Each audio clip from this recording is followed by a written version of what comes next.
En los temas electorales, durante su participación en la inauguración de la 12ª Cumbre de Comunicación Política, el presidente del INE, Lorenzo Córdoba, señaló que México está por enfrentar la elección más grande de su historia. El funcionario informó que la lista nominal que acaba de cerrar contabiliza 88.3 millones de mexicanos que podrían participar en la elección de este año.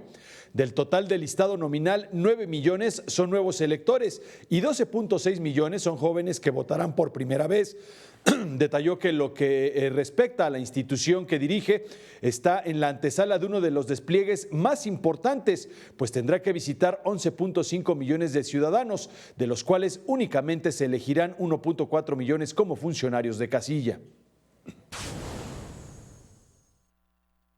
En México no es un eufemismo decir que las elecciones no solo son para los ciudadanos, sino son hechas por los ciudadanos.